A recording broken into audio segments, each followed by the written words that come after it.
Can anyone do this from scratch, or is there any sort of major barriers to entry? How do we get started? I think anyone can bring people together. A lot of startups would look for product market fit. We would look for community market fit.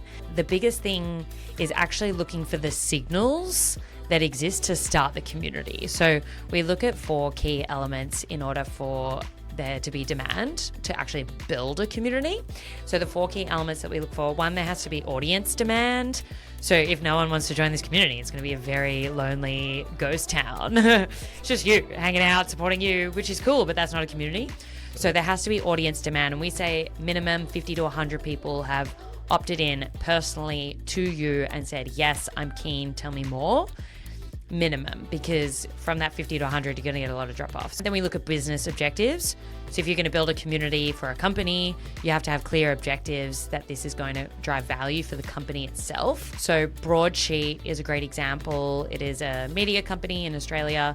Their goals over, the next 2 to 10 years might be grow their readership, generate more revenue, and land more paid customers. And so they decided to launch a community because that was really aligned with their business objectives. So obviously it's got to have a two-way value exchange.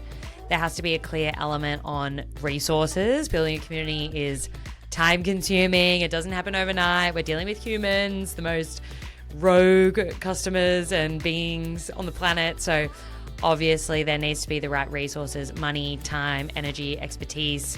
So in terms of your question around can anyone build a community, anyone can build a community, but it depends on the sliding scale of how successful it will be based on the skills that they have and the demand that there is.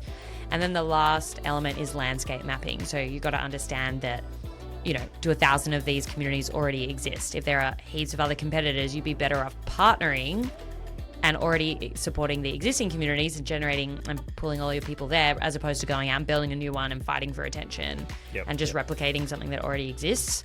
So if you get a green light in all 4 of those areas, ding, ding, ding, it's a lot easier to build a community, but that is just the start. And then there's a whole long-term plan and skill sets as well. So